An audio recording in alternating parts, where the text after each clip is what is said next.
بسم الله الرحمن الرحيم الحمد لله واشهد ان لا اله الا الله وحده لا شريك له واشهد ان محمدا عبده ورسوله صلى الله عليه وعلى اله وصحبه وسلم تسليما كثيرا ثم اما بعد.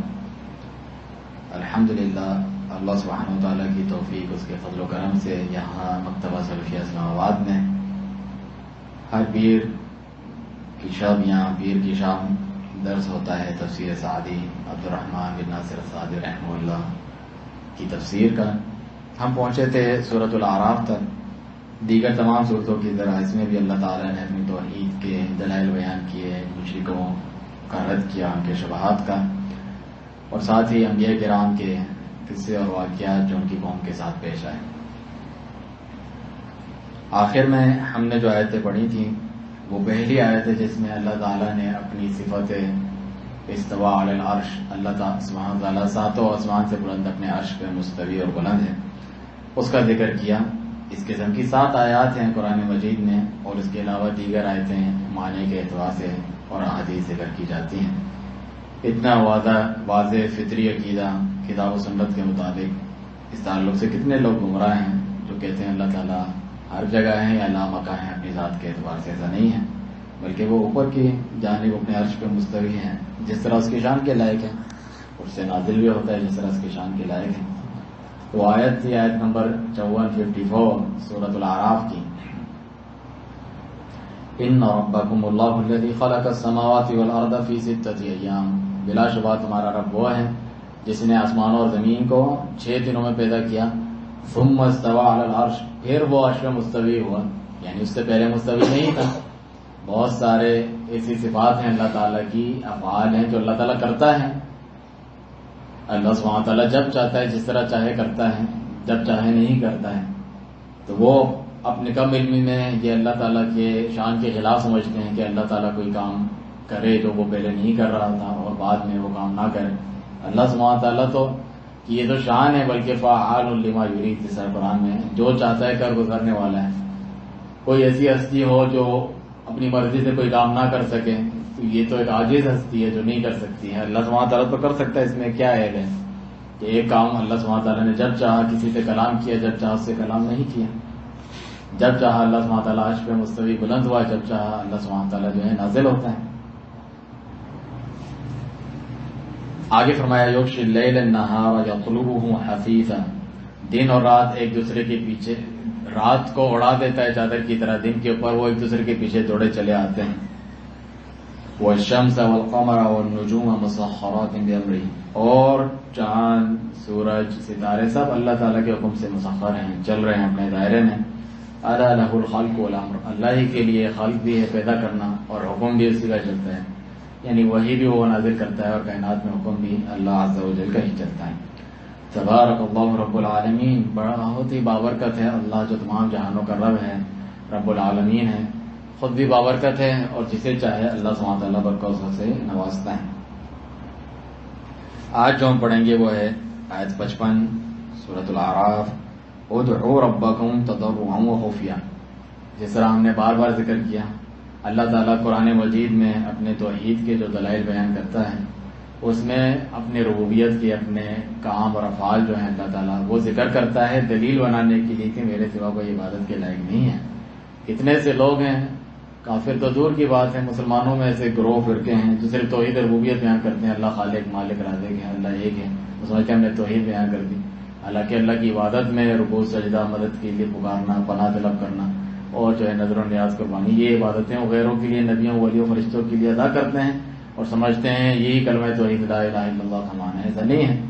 لا الہ الا اللہ کا معنی ہے اللہ کے سوا کوئی عبادت کے لائق نہیں، کوئی معبود حقیقی نہیں. دیگر معبودات ہیں جو لوگوں نے گڑھ دیے ہیں، جنہیں پکارتے ہیں، جن کی دعائیاں دیتے ہیں، فریادیں کرتے ہیں. تو اللہ تعالیٰ نے جتنے دلائل بیان کیے کہ چاند سورج میں نے بنایا، زمین آسمان میں نے بنایا، تمہیں میں نے پیدا کیا، تو پھر تمہیں چاہیے مجھ سے دعا کرو، مجھے پکارو، مجھ سے پناہ طلب کرو، مجھ سے محبت کرو ایسی جس طرح کسی سے نہ ہو. خوف، توکل، رجا، امید، یہ ساری چیزیں اللہ تعالیٰ سے ہونی چاہیے. دل کی عبادتیں ہوں، زبان کی عبادتیں ہوں، اپنے بدن سے کی جانے والی عبادتیں ہوں، سب کا مستحق اللہ تعالیٰ ہے. جس طرح اس سے پہلے ہم نے سورہ انعام کے آخر میں کیا پڑھا؟ قل ان صلاتی و نسکی و محیای و مماتی للہ رب العالمین لا شریک لہ، کہو میری نماز، میری قربانی، میرا جینا مرنا سب اللہ تعالیٰ کے لیے ہے جو رب العالمین ہے۔ رب العالمین دلیل ہے کہ اس کے سوا کسی کی عبادت نہیں کی جائے، اور ایسی عبادت لا شریک لہ جس میں کوئی اس کا شریک نہ ہو۔ کہ ہو سکتا ہے کوئی عبادت بھی کرتا ہوں مگر عبادت میں پھر غیر کی بھی عبادت کرتا ہوں، اللہ کو بھی پکارتا ہے، کسی فرشتے، نبی، ولی، قبر، مزار ان کو بھی پکارتا ہے، چاند سورج وغیرہ ان کو بھی جو ہے پکارتا ہے، تو یہ شرک ہے اللہ سبحانہ تعالیٰ کی عبادت میں، اس توحید میں جس کو دے کر اللہ تعالیٰ نے تمام نبیوں رسولوں کو بھیجا۔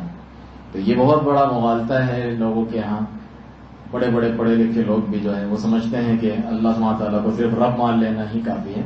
اللہ تعالیٰ اپنے ربوبیت کے دلائل بیان کرتا ہے، پھر فرمایا ادعوا ربکم، رب تمہارا اللہ تعالیٰ ثابت ہو گیا، مانتے ہو؟ مشرکین سے پوچھتے تھے نا، وَلَئِن سَأَلْتَهُم مَّن خَلَقَ السَّمَاوَاتِ وَالْأَرْضَ لَيَقُولُنَّ اللَّهُ، کہ جب آپ ان سے پوچھیں گے کہ آسمان و زمین کس نے پیدا کیے ہیں، زندہ سے مردہ کو، مردہ سے زندہ کو کون نکالتا ہے، تمہیں روزی رزق کون دیتا ہے، آنکھوں سماعت بصارت کا کون مالک ہے، مختلف آیات ہیں قرآن مجید میں، جا بجا فوراً کہتے ہیں، ان کو سوچنے کی ضرورت بھی نہیں پڑتی، اللہ۔ ابو جہل، ابو لہب، سارے مشرکین اللہ کہتے اس میں، پھر بھی وہ اسلام میں داخل نہیں ہوتے تھے، کیونکہ انہم کانوا اذا قیل لہم لا الہ الا اللہ، تو پھر جو ہے فاستکبرون، تو وہ تکبر کرتے کہ اللہ کے سوا کوئی عبادت کے لائق نہیں، یہ بھی تو بول دو جب مان رہے ہو میرا رب نہیں، تو وہ کہتے تھے کہ اجعل الآلہۃ الہا واحدا ان ھذا لشیء عجاب، سارے معبودات کو چھوڑ کے جو ہم نے اولیاء بنا رکھے ہیں، والذین اتخذوا من دونہ اولیاء، جو واسطے وسیلے کے لیے انہوں نے اولیاء بنا رکھے تھے، ان کو چھوڑ دیں، صرف ایک الہ لا الہ الا اللہ، اللہ کے سوا کوئی عبادت کے لائق نہیں، ان ھذا لشیء عجاب، یہ تو بڑی عجیب چیز ہے۔ حالانکہ وہ جھوٹ بول رہے تھے، عجیب چیز نہیں ہے، جو پیدا کرتا ہے وہی عبادت کے لائق ہے، بالکل عقل، فطرت اور وہی کے مطابق چیز ہے۔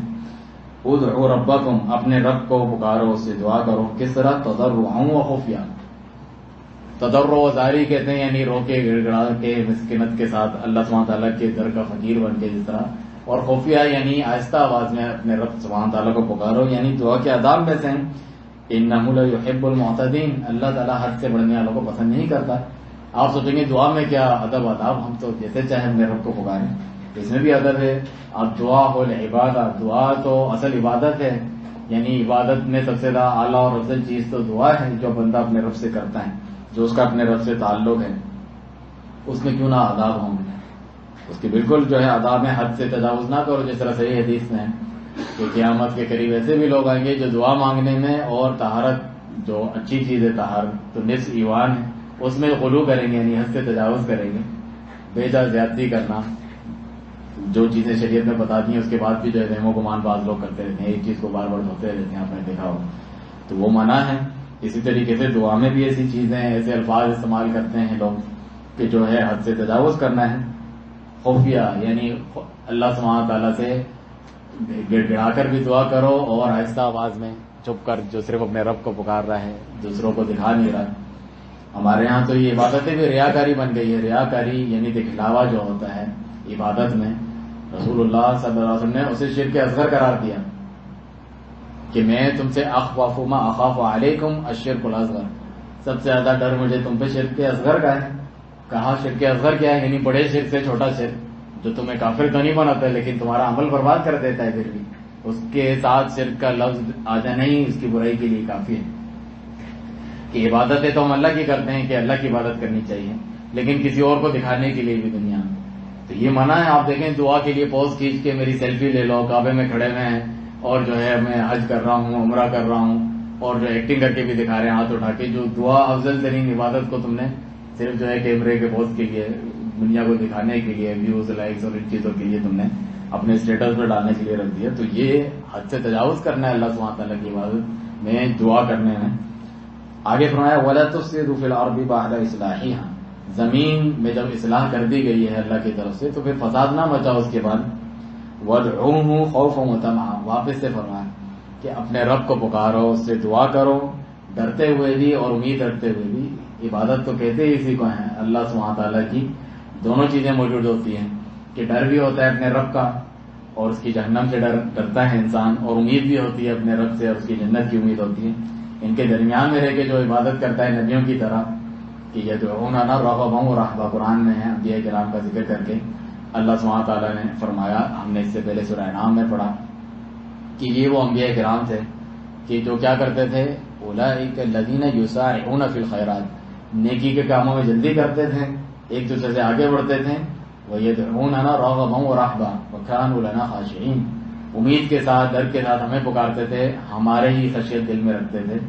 یہ اس لیے میں بتا رہا ہوں، کتنے سے لوگ ہیں جس طرح تصوف اور صوفیت کے نام پہ صرف ہم اللہ کی محبت میں عبادت کرتے ہیں، ہمیں نہ اس کے جنت کی طلب ہے نہ اس کے جہنم کا ڈر ہے، صرف جو ہے رب کی محبت میں عبادت کرنی چاہیے۔ ایسا نہیں ہے، محبت، خوف اور امید تینوں چیزیں انبیاء کرام اپنے اندر جمع رکھتے تھے، تم ان سے زیادہ اعلیٰ اور افضل ہو کہ ہمیں یہ چیزیں نہیں چاہیے، ہمیں نہ ڈراؤ، جنت اور جہنم نہ بتاؤ اللہ کی خوف اور امید۔ ایسے لوگ گمراہ ہو جاتے ہیں۔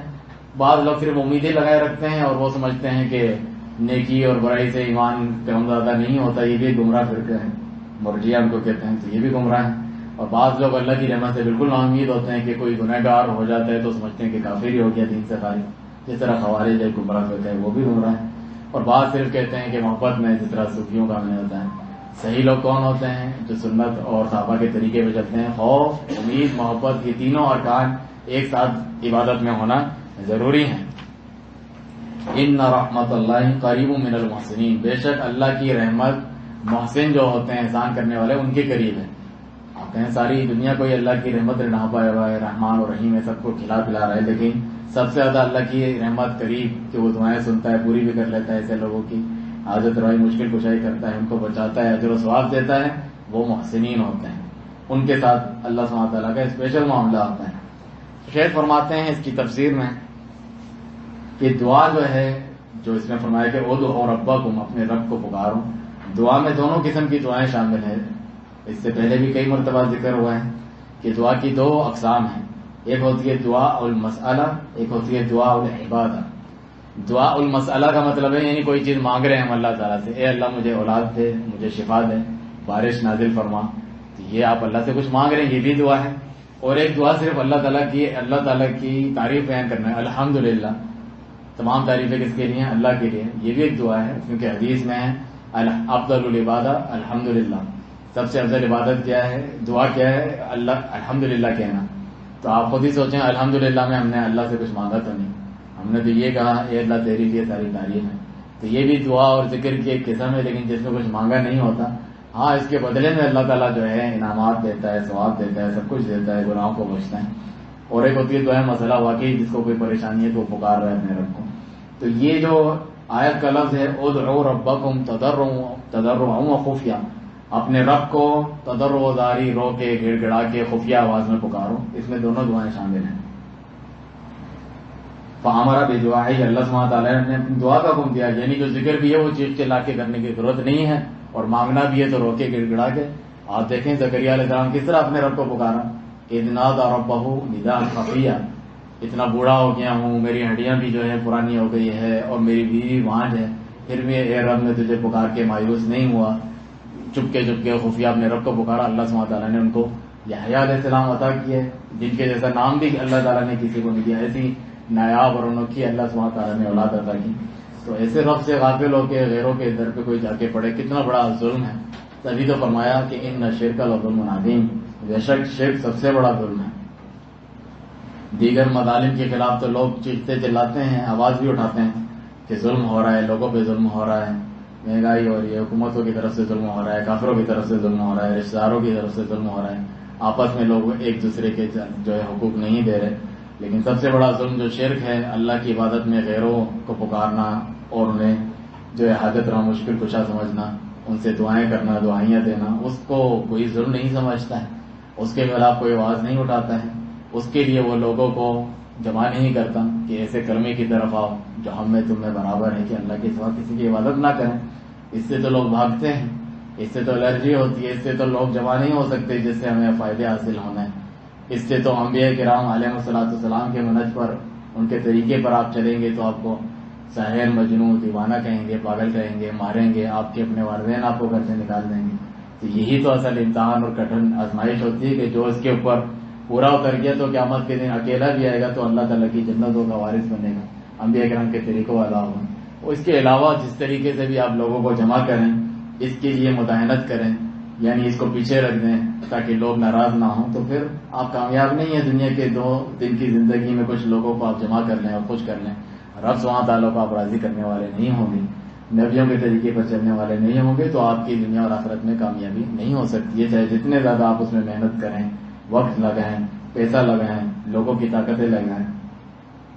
تضرعاً اپنے رب کو پکارو، الہا وغاری، ایک ہوتا ہے صرف مانگنا، یعنی بے پرواہی سے مانگ لینا، تو دے دے تو ٹھیک ہے، ایک رو کے گڑ گڑا کے دنیا میں کسی کے پاس میں کوئی لالچ ہو، اس کے پیر پڑ جائیں گے، اس کے نیچے جھک جائیں گے وغیرہ، صبح شام اس کی جو ہے خوشامدیں کریں گے، رب سبحانہ تعالیٰ کے آگے اس سے زیادہ گڑ گڑانا چاہیے اس کے در پہ، اس طریقے سے پکار کے اپنے رب کو دیکھو، پھر کیا ہو ہم نے دعائیں کی قبول ہی نہیں ہوتی، اس طرح نہیں ہے۔ رسول اللہ صلی اللہ علیہ وسلم نے کیا فرمایا کہ اللہ سبحانہ تعالیٰ بندے کی دعا قبول کرتا رہتا ہے جب تک وہ خود جو ہے مایوس نہ ہو جائے، بیزار نہ ہو جائے۔ کہا اس کا مایوس ہونا کیا ہے؟ کہا اس کا مایوس ہونا یہ ہے جس طرح بہت سارے لوگ کہتے ہیں میں نے دعائیں کی قبول ہی نہیں ہوتی، وہ ایک ہفتے صبر نہیں کرتے اور کہتے ہیں ہماری دعائیں قبول نہیں ہوئی۔ دنیا کے کوئی عام ڈاکٹر کوئی چیز بتا دے، پتہ نہیں زندگی بھر تمہیں دوائیاں کھانی ہے، پتہ نہیں شوگر کی کوئی علاج بھی نہیں ہے اس کا، پھر بھی کھانی ہے، تو کیوں کھانی؟ اس کے لیے وہ صبر کرتے ہیں، پابندی سے کر رہے ہوتے ہیں۔ اتنے رب سبحانہ تعالیٰ کے بارے میں آپ حسن دن تو رکھ کے دیکھیں، وہ صرف جو ہے آزمانے کے لیے دعا کرتے ہیں یا قرآن پڑھتے ہیں یا دم کرتے ہیں، کوئی پریشانی ہوتی ہے، جس طرح باہر نہیں بیچ رہے ہوتے اپنے چورن منجن لوگ جو ہیں، آزمائش شرط ہے، وہ کہتے ہیں شیشی توڑتے ہیں، بوتل پیسے واپس۔ اللہ سبحانہ تعالیٰ کے یہاں آزمائش شرط نہیں ہے، یقین شرط ہے کہ آپ یقین کے ساتھ دعا کریں، یقین ہی نہیں ہوتا۔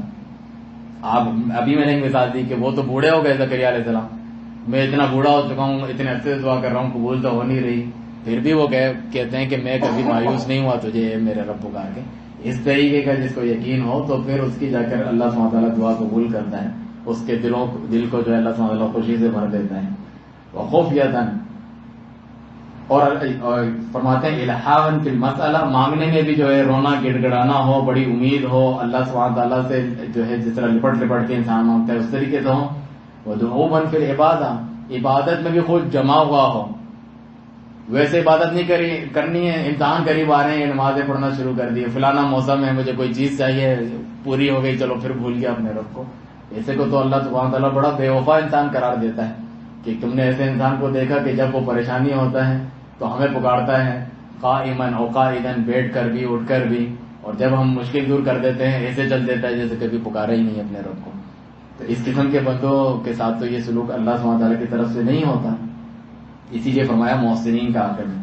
وہ خفیۃً، اور چپکے چپکے خفیہ آواز میں اپنے رب کو پکارو، چیخ چلا کے کرنے کی ضرورت نہیں ہے، نہ کیونکہ وہ دکھلاوے میں آ جائے گا۔ جس طرح ابھی میں نے آپ کو جدید طور کے دکھلاوے کی مثالیں دی، فوٹویں کھنچوا رہے ہیں، یہ دعا کر رہے ہیں کھڑے ہو کر وہاں پر، بلکہ جتنا زیادہ خفیہ ہوگا، جتنا زیادہ رات کے اندھیرے میں آپ اٹھیں گے، آخری پہر میں جتنا اٹھنا انسان کے لیے مشکل ہوتا ہے، کوئی آپ کو نہیں دیکھ رہا ہے، تب جا کے دعا مانگے نا۔ ہم چاہتے ہیں مانگے بھی اور پھر دوسروں کو بھی دکھائیں ہم نے تو یہ بھی کیا ہے، پھر بھی ہمارے کام پورے نہیں ہو رہے۔ ہو سکتا ہے آپ کے اپنے دل میں اخلاص نہ ہو اپنے رب سے مانگنے میں، پھر کیوں آپ کی دعائیں قبول نہ ہو؟ تو اس میں اخلاص ہوتا ہے۔ انہ لا یحب المعتدین، بے شک اللہ تعالیٰ حد سے بڑھنے والوں کو نہیں پسند کرتا، ہر چیز میں، چاہے وہ دینی چیز کیوں نہ ہو۔ آپ کہیں گے عبادتیں تو جتنی زیادہ ہوں اتنی اچھی بات ہے، ایسا نہیں ہے۔ اللہ سبحانہ تعالیٰ نے اپنے پیارے رسول صلی اللہ علیہ وسلم کو اس لیے بھیجا ہے کہ میری جتنی بھی عبادتیں ہیں ان کے طریقے پہ کر کے آؤ گے تو قبول ہے، ورنہ نہیں، ورنہ ہر کوئی اپنی مرضی سے کرے۔ جتنی بھی چیزیں، نماز، روزہ ہو، چاہے آپ کے اخلاقیات ہوں، چاہے آپ کے سیاست اور جہاد، کوئی بھی چیزیں ہوں، کتنے ایسے لوگ ہیں جو اس میں فرق کرتے ہیں کہ ہم دعوت دین جس طرح چاہیں موجودہ دور کے اعتبار سے اپنی مرضی سے کریں گے، یہ طریقہ بڑا کارآمد ہے پاکستان، انڈیا پھیلانے میں، یہ طریقہ وہاں کے لیے اچھا ایسا نہیں ہے۔ ہمیشہ اللہ سبحانہ تعالیٰ نے نبیوں کے ذریعے ایک ہی طریقہ بتلایا ہے کہ اسی طریقے سے توحید کی دعوت دی جائے گی، شرک کا رد کیا جائے گا، سنت کی دعوت دی جائے گی، بدعات کا رد کیا جائے گا، کوئی پسند کرے یا نہ پسند کرے۔ اسی طریقے سے سیاست میں ہم الگ طریقہ اپنا لیں گے، غیروں کا، کافروں کا، یا اپنا بنایا ہوا جو ہمیں لگتا ہے ہمارے کسی بڑے نے بتایا۔ جہاد میں ہم کوئی اور طریقہ اپنا لیں گے، یعنی تفریق کر دیتے ہیں۔ نماز تو سنت کے مطابق پڑھنی چاہیے، آپ نے سنت کے مطابق نماز نہیں پڑھی، آپ کی نماز قبول نہیں ہے، اس پہ جھگڑے بھی ہوتے ہیں، مناظرے بھی ہوتے ہیں۔ وہاں جہاد جیسا کہ کوئی عبادت ہے ہی نہیں، جہاد تو اسلام کی چوٹی ہے، یعنی اتنی افضل اور عظیم عبادت ہے، اس میں کوئی جو ہے سنت کا طریقہ نہیں، کوئی سیرت کی رہنمائی نہیں ہے، وہ بس لڑنے کا نام ہے، اپنا غصہ نکالنے کا نام ہے۔ چاہے اپنے کو مارو، خود کا حملے کرو، چیخو چلاؤ، قرآنوں کو کافر کرا دو، جس طرح ہمارے یہاں چلتا ہے، پرائیویٹ گروپ بناؤ جہادی وغیرہ، اور اس کو بھی یہ لوگ جو ہے جہاد اور اسلام کا نام دیتے ہیں. ایسا نہیں ہے جہاد کی، بلکہ آپ سنت میں پڑھیں احادیث کی روشنی میں تو 17-18 شرائط بنتی ہیں، نماز کی اس سے کم شرائط بنتی ہیں. کوئی بھی جو احادیث کی کتاب ہے رسول اللہ صلی اللہ علیہ وسلم کے جو فرامین ہیں ان میں مختلف کتابیں ہیں، کتاب الصلاح ہے، کتاب الزکوٰۃ وغیرہ ہے. نماز کے بعد سب سے بڑی کتاب جو ہوتی ہے کسی بھی حدیث کی کتاب میں کتاب الجہاد ہوتی ہے. اتنے زیادہ اس کے احکام ہیں، غنیمت کے الگ احکام ہیں، کافروں سے معاہدے کے الگ احکام ہیں. خود جو مجاہد ہوتا ہے اس کے اندر کون کون سی شرائط ہونی چاہیے، جن سے وہ لڑ رہا ہے ان کے اندر کون سی شرائط ہونی چاہیے. مثال کے طور پہ وہ عورت سے نہیں لڑ سکتا، اور جو ہے جن ریاستوں کے درمیان کیا معاہدے ہیں، مال غنیمت کا کیا حکم ہے وغیرہ، اس کی کن کن چیزوں کی شرائط کی ضرورت ہے، یہ ساری چیزیں موجود ہوتی ہیں. دین کا علم فقہ نہ ہو اور آپ سوچیں کہ یہ بس جو ہے جیسے چاہے ہم جو چاہے کریں، اس طریقے سے نہیں ہے. اسی لیے فرمایا انہ لا یحب المعتدین، اللہ تعالیٰ حد سے تجاوز کرنے والوں کو کسی بھی کام میں پسند نہیں فرماتا. مثال کے طور پہ انسان ایسی دعا نہ کرے اللہ تعالیٰ سے جو جائز نہیں ہے. آپ یہ دعا کر سکتے ہیں اے اللہ مجھے اپنا نبی بنا دے، نعوذ باللہ، یہ تو کوئی مانگنے والی چیز نہیں ہے. اللہ سبحانہ یہ وہابی چیز ہے، یعنی مصطفیٰ جسے کہتے ہیں اللہ تعالیٰ یصطفی، یعنی جس کو چاہتا ہے چن لیتا ہے اپنی مرضی سے. کوئی اپنی محنت ریاضت سے اچھا بن کر جو ہے نبی نہیں بن سکتا، اچھے انسان بن سکتے. تو یہ ناجائز دعا ہو جائے گی. اے اللہ مجھے ہمیشہ کی زندگی دے دے، اللہ تعالیٰ نے کسی کو نہیں دی، وہ الحی القیوم ہے، چاہے بڑے سے بڑا نبی اور رسول ہی کیوں نہ ہو، اسے اس دنیا سے جانا ہوتا ہے. تو یہ ناجائز قسم کی دعائیں اگر آپ اللہ تعالیٰ سے کرتے ہیں، یا آپ جو ہے کوئی رشتے ناطے توڑنے کی دعا کریں، حرام کام کی دعا کریں، گویا کہ یہ بیعت بھی ہے اللہ تعالیٰ کی جناب میں. اللہ سبحانہ تعالیٰ تو ہر چیز کرنے پہ قادر ہے، تم بیعت بھی کر رہے ہو، تمہیں مانگنا نہیں آ رہا کہ اپنے رب سے کیا مانگنا چاہیے. اور التنطع فی السوال، ہر درمی قسم کا، مختلف قسم کا، پیچیدہ قسم کا سوال کرنا یہ بھی منع ہے. ایک صحابی نے اپنے بیٹے کو دیکھا، اے اللہ مجھے جنت میں سفید رنگ کا محل پتہ نہیں دائیں طرف وہ عطا کر. تو انہوں نے کہا یہ کیا تماشا ہے، یعنی اتنی زیادہ تکلف کیوں کر رہے ہو، تم یہ کہو اے اللہ مجھے جنت دے، اس میں جتنی بھی نعمتیں وہ خود ہی مل جائے گی. تو اللہ سبحانہ تعالیٰ کے لیے اتنی تفصیل میں جا کر جو ہے دعا نہیں کی جاتی ہے. یہاں پھر آواز اونچی کرتے ہوئے دعا کرنا ناجائز قسم کی یہ دعائیں ہیں. یہ آپ نہیں دیکھتے طارق جمیل صاحب دعا کریں اے اللہ تو آ جا، اے اللہ تو آ جا، یہ کیا بے ادبی ہے دعا ہے. کتاب و سنت میں تو بلکہ اللہ سبحانہ تعالیٰ کے آنے کا جب ذکر ہے تو عذاب کے لیے. کیا تم اس بات کے انتظار میں ہو کہ اللہ آئے اپنا حکم لے کے، یعنی عذاب آ جائے، فرشتے آ جائیں اور معاملہ جو ہے قیامت آ جائے؟ یہ تو کوئی رسول اللہ صلی اللہ علیہ وسلم نے یہ دعائیں نہیں سکھائی کہ تو آ جا تو آ جا. تو یہ دعا میں سمجھتے ہیں کہ بڑے جو ہے زہد اور تقویٰ اور اللہ کے قریبی ہیں، اپنی مرضی سے جس طریقے سے چاہیں وہ دعا کرتے ہیں. یہ ناجائز دعائیں، دعا میں بھی زیادتی ہو سکتی ہے. یہاں رسول اللہ صلی اللہ علیہ وسلم کے آپ دیکھتے نہیں کہ پیارے نبی کے وسیلے سے میری دعا قبول کر، پیارے جو ہے ولی کے صدقے میری دعا قبول کر. یہ بھی ایک نیا طریقہ لوگوں نے ایجاد کیا.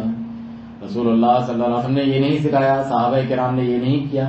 عمر بن خطاب رضی اللہ عنہ کے دور میں جب قحط سالی ہوئی تھی، صحیح بخاری کے حدیث ہے، تو انہوں نے عباس رضی اللہ عنہ جو زندہ تھے ان سے کہا دعا کریں، اور یہی حوالہ دیا اے اللہ جب تیرے نبی صلی اللہ علیہ وسلم موجود تھے تو ہم کہتے دعا کریں، وہ دعا کرتے بارش ہو جاتی.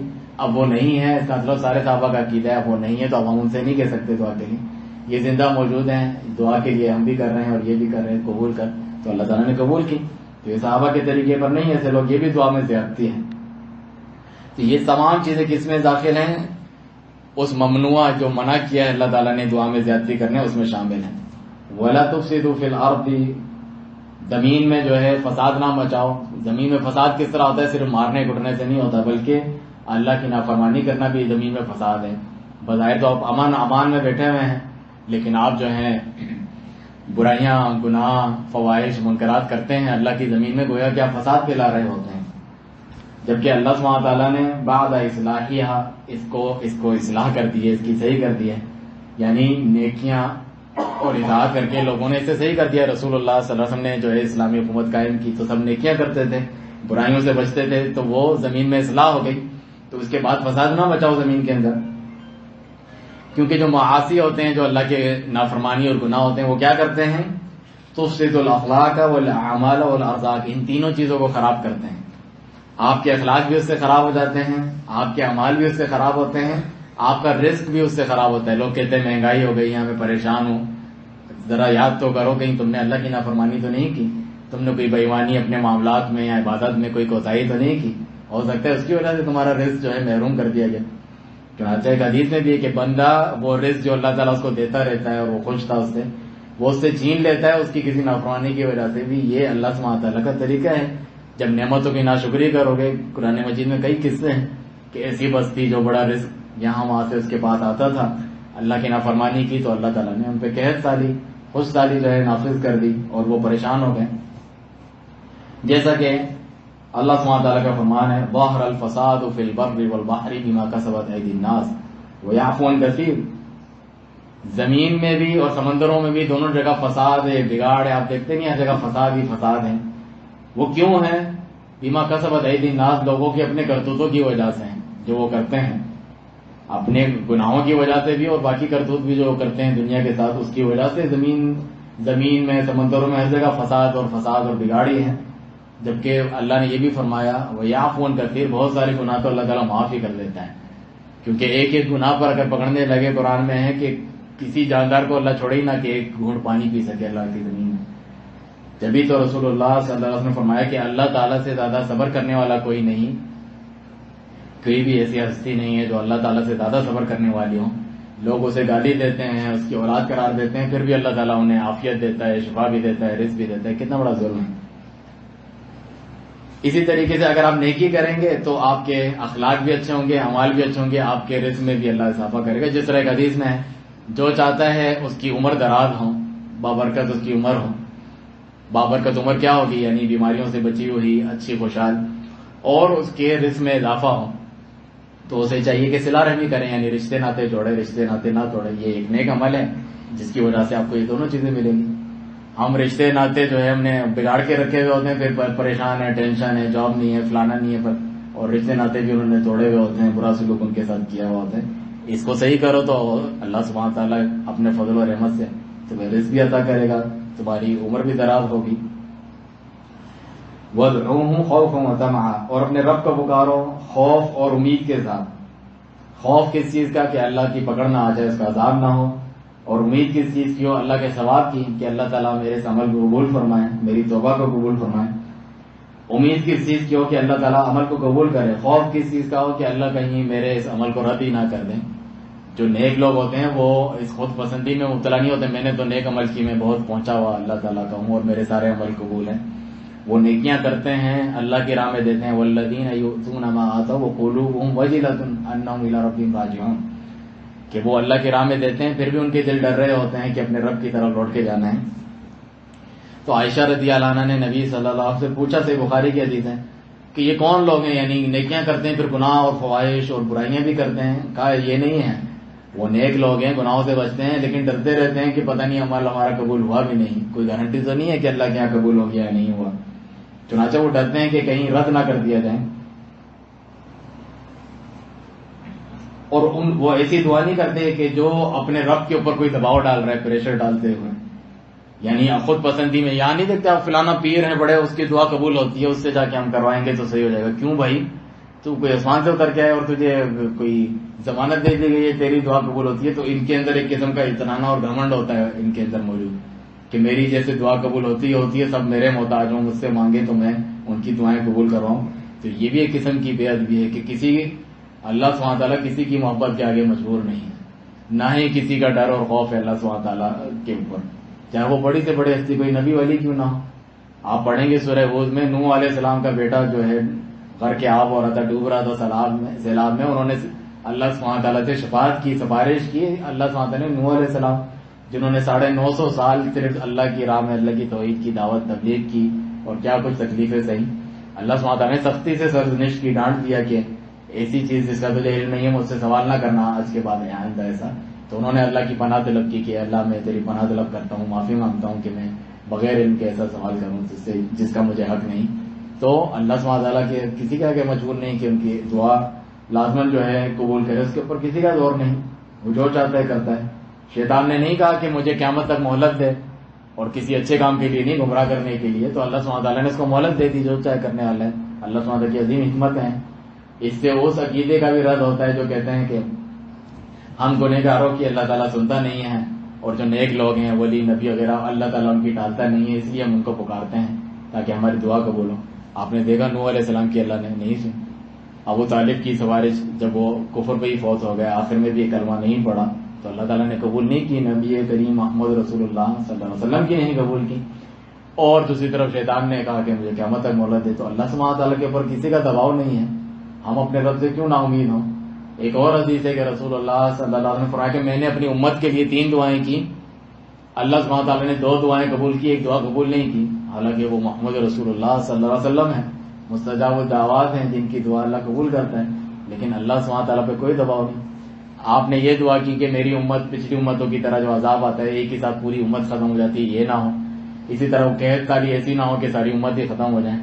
تیسری دعا یہ کی کہ یہ لوگ آپس میں بھی نہیں لڑیں، پھر فرقے بن جاتے ہیں، لڑتے ہیں، تو یہ دعا اللہ نے قبول نہیں کی، اس لیے آپ دیکھتے ہیں فرقے ہیں اور لڑتے بھی ہیں۔ لیکن ہمیں ان فرقوں سے بیدار ہو کے بعض لوگ کہتے ہیں فرقے اتنے بن گئے ہیں، چھوڑو اسلام کو ہی چھوڑو، مولویوں کے جھگڑے، ایسا نہیں ہے۔ آپ کو دیکھنا ہے کہ حق پر کون ہے، کتاب و سنت صحابہ کے طریقے کے مطابق اس پہ چلیں، آپ باقیوں کا جانیں اور ان کا احساس جانیں، آپ اپنی فکر کریں کہ مجھے صحیح راستے پر صحابہ کے طریقے پر چلنا ہے تاکہ میں نجات پاؤں۔ تو اللہ سبحانہ تعالیٰ پر جو ہے زور دباؤ یا اپنے آپ کو سمجھنا کہ میں کوئی بڑی پہنچی ہوئی ہستی ہوں، سب کو چاہیے میرے پاس آئے، میں دعا قبول کرواؤں گا، جاتے ہیں لوگ ایسے لوگوں کے پاس، یہ شف والا پھر جو شف وہ کرتا رہتا ہے سب اس کے پاس جاتے ہیں اجتماعی طور پہ، آج کل بھاگتے پھر رہے ہیں، تو یہ اسی قسم کا ان کے بارے میں عقیدہ رکھتے ہیں نا۔ تم تو اللہ کے ولی نہیں، تو جو ہے کتنے برائیوں میں پڑے ہوئے ہو، عبادتیں بھی نہیں کرتے، یہ اللہ کا پہنچا ہوا ہے، اس کی دعا قبول ہوتی ہے، یہ پتہ نہیں سید ہے، فلانا ہے، ڈھمکانا ہے، اور دوسرے جو ہیں وہ عبادتیں بھی کریں وغیرہ، اللہ سبحانہ تعالیٰ کی نہ سنیں۔ کافروں مشرکوں کی اللہ تعالیٰ سنتا تھا جب وہ شدید مشکل میں کشتی میں پھنسے ہوتے تھے، اپنے معبودوں کو بھول جاتے تھے، تب اللہ تعالیٰ کو خالص ہو کے پکارتے تھے، ابو جہل جیسے ہی کیوں نہ ہو، تو اللہ تعالیٰ ان کی سن کے ان کو نجات دیتا تھا، پھر وہ واپس شرک کرنے لگتے تھے۔ تو تمہاری نہیں سنے گا، تم مسلمان حاجی صاحب ہیں جی، نماز بھی پڑھتے ہیں، روزے بھی رکھتے ہیں، صدقہ خیرات کرتے ہیں، اللہ میری نہیں سنتا ہے، اتنا بڑا بدگمانی ہے اپنے رب سبحانہ تعالیٰ کے بارے میں۔ اس کی بھی دعا قبول نہیں کرتا۔ اور دعا من ہوا غافل لاہن، حدیث میں بھی ہے کہ اللہ تعالیٰ دعا قبول نہیں کرتا من قلب لاہن، جو غافل دل ہوتا ہے۔ آپ دیکھتے نہیں ہیں نمازوں کے بعد، یہ بھی ایک بدعت ہے، فرض نماز کے بعد سب لوگ اجتماعی دعا کرتے ہیں، آمین آمین آمین، امام صاحب کر کے یوں کر کے، وہ یوں دیکھ رہا ہوتا ہے جلدی جانا ہے، اس کو پتہ ہی نہیں ہوتا کیا دعا مانگ رہے ہیں، تو اس کی کیسے دعا قبول ہو؟ ان سے پوچھو ذرا، امام صاحب سے، فلانے سے، جو رٹی رٹائی یہ لوگ پڑھ رہے ہوتے ہیں، تم نے کیا مانگا ہے اللہ تعالیٰ سے؟ بھی اس کو پتہ ہی نہیں ہے۔ وہ کہہ رہے بیمار کی شفا کے لیے دعا کریں، اس کو پتہ ہی نہیں ہے جو اس نے رٹی ہوئی دعا، کافروں کے خلاف ہماری مدد فرما آمین، تو اس کا اصل اس کو پتہ ہی نہیں ہے کہ میں دعا کیا مانگ رہا ہوں اللہ تعالیٰ سے، کوئی شعور نہیں ہے اتنی عظیم عبادت کا۔ تو ایسے غافل دل کی اللہ تعالیٰ دعا قبول نہیں کرتا، تبھی تو دعا ہماری پوری نہیں ہوتی۔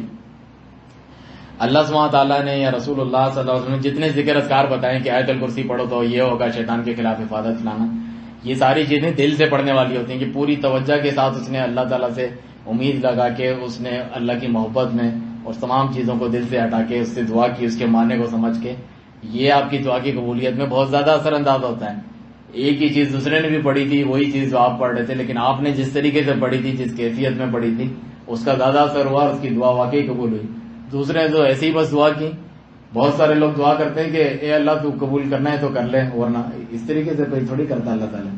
ابھی یہ جو رمضان میں آخری عشرہ تھا، اس میں انہوں نے ایک بدعت نکالی ہوئی ہے کہ فلاں فلاں جو نماز پڑھے گا اور جو ہے یہ دعا کرے گا تو اس کے ساری عمر کی جتنی قضا نمازیں ہیں، قضائے عمری، وہ اس کی معاف کر دی جائے گی۔ یہ بدعت ہے، نیا کام ہے دین میں نکالا۔ تو اس دعا کے عربی کے الفاظ میں بھی یہ ہے، اے اللہ تو مجھے عذاب نہیں کر، عذاب کرنے کے لیے تو اور بہت پڑھیں، تو انہیں عذاب کرتے ہیں، مجھے عذاب کر کے کیا کرے گا؟ اس طریقے سے اللہ سبحانہ تعالیٰ سے دعا کر رہا ہے، تجھے عذاب دینے کے لیے اور بندے مل جائیں گے، مجھے کیوں عذاب دیتا ہے؟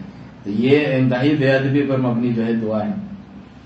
جتنا کچھ ہم نے بتایا شیخ فرماتے ہیں، اس کا خلاصہ یہ ہے کہ اللہ تعالیٰ نے یہاں پر دعا کے آداب ذکر کیے ہیں، اخلاص ہو اللہ تعالیٰ کے لیے، اکیلے اسی کے لیے دعا ہو، سیلفی کے لیے نہیں ہو۔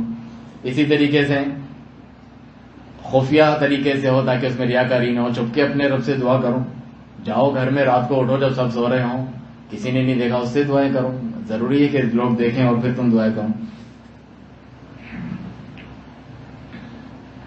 اسی طریقے سے آپ کا دل جو ہے اللہ تعالیٰ سے خوب ڈرا ہوا ہوا اور امید بھی ہو، بہت زیادہ لالچ ہو اللہ کہ مجھے ملنا ہی ملنا ہے، آج نہیں کل مجھے اللہ سبحانہ تعالیٰ ضرور دے گا، پوری امید کے ساتھ۔ غافل نہیں ہو اور نہ ہی جو ہے لاپرواہ ہو کہ یعنی اس کی پرواہ ہی نہیں ہے۔ بہت سارے لوگ نہیں کہتے کہ ہم نے درخواست بھیجی تھی، بعد میں اس کا نہیں فیڈ بیک کیا ہے، اس کو فالو اپ کیا، پیچھے جا کے دیکھا نہیں دیکھا، مجھے پرواہ نہیں ہے، میں نے لکھ کے دے دیا تھا، قبول ہو نہ ہو دیکھا جائے گا. اس طرح نہیں ہے. آپ روزانہ اپنے رب کے سامنے صبح شام جو گر گئے ہیں کہ یہ دعا میری کیوں قبول نہیں ہو رہی، واپس سے مانگیں، اپنی اصلاح کی کوشش کریں. کیونکہ اللہ سبحانہ تعالیٰ جو ہے اس کو ہر چیز میں احسان پسند ہے. احسان کا طلب ہے یعنی پرفیکشن کے ساتھ، اچھے پورے خوبی اور مہارت کے ساتھ اس کام کو پورا کرو. ایسے ڈھیلا ڈالا آدھا ادھورا کام وغیرہ، جیسے ہمارے یہاں جگاڑی کام نہیں کہتے، اس طریقے والا عبادت میں بھی اللہ تعالیٰ کو نہیں چاہیے. دین میں بھی جو ہے اللہ سبحانہ تعالیٰ کو پورے مہارت کے ساتھ بھرپور کیا ہوا کام پسند ہوتا ہے. دعا میں بھی چنانچہ احسان کی یہ تعریف ہے کہ جو بھی آپ عبادت کریں اس میں پورا اپنا جو ہے سب کچھ تن من دھن لٹا دیں، یعنی اس میں لگا دیں پوری طاقت اور توانائی آپ کی، کامل طریقے سے پوری کوشش کریں کہ کوئی اس میں کمی نہ ہو، نقص. ہم جو نماز پڑھتے ہیں اس میں یہاں وہاں کا سوچ رہے ہوتے ہیں حساب کتاب، تو آپ کو وہ نماز کا ثواب نہیں ملے گا پورا. حدیث میں ایک شخص نماز پڑھتا ہے اس کو 90% ملتا ہے، 80%، 50%، 10% اس کی غفلت کی وجہ سے. اگر وہ پورا توجہ سے پڑھے، اس کو ہوش ہی نہ ہو باہر کا، یہ ہے یعنی پوری توجہ سے پڑھا، صرف اللہ سبحانہ تعالیٰ کے لیے پڑھ رہا ہے، اخلاص سے گویا کہ اللہ مجھے دیکھ رہا ہے، اس میں کوئی نقص نہیں ہے، تو پھر پورا اس کو اجر ثواب ملے گا. اور یہی وہ نماز ہے جس کے بارے میں ہے کہ آپ کو دیگر گناہوں سے روکے گی، بچائے گی فوائد سے. لوگ کہتے ہیں ہم نماز بھی پڑھ رہے ہیں باقی چیزوں سے بچ ہی نہیں سکتے ہیں، نمازی بھی ہیں اور یہ بھی ہو رہا ہے، اس لیے کیونکہ صحیح طریقے والی نماز نہیں ہے آپ کی، پورے خشوع اور خضوع والی. اسی لیے آخر میں آیت میں فرمایا، اس کو پڑھ کے ہم ختم کرتے ہیں اپنی بات کو، ان رحمت اللہ قریب من المحسنین. اللہ کی رحمت نے تو ہر چیز کو ڈھاکا ہوا ہے، لیکن سب سے قریب کس سے ہیں اللہ کی رحمت؟ جو محسن ہوتے ہیں. احسان کی تعریف حدیث میں ہے، اللہ کی عبادت ایسے کرو تم اللہ کو دیکھ رہے ہو.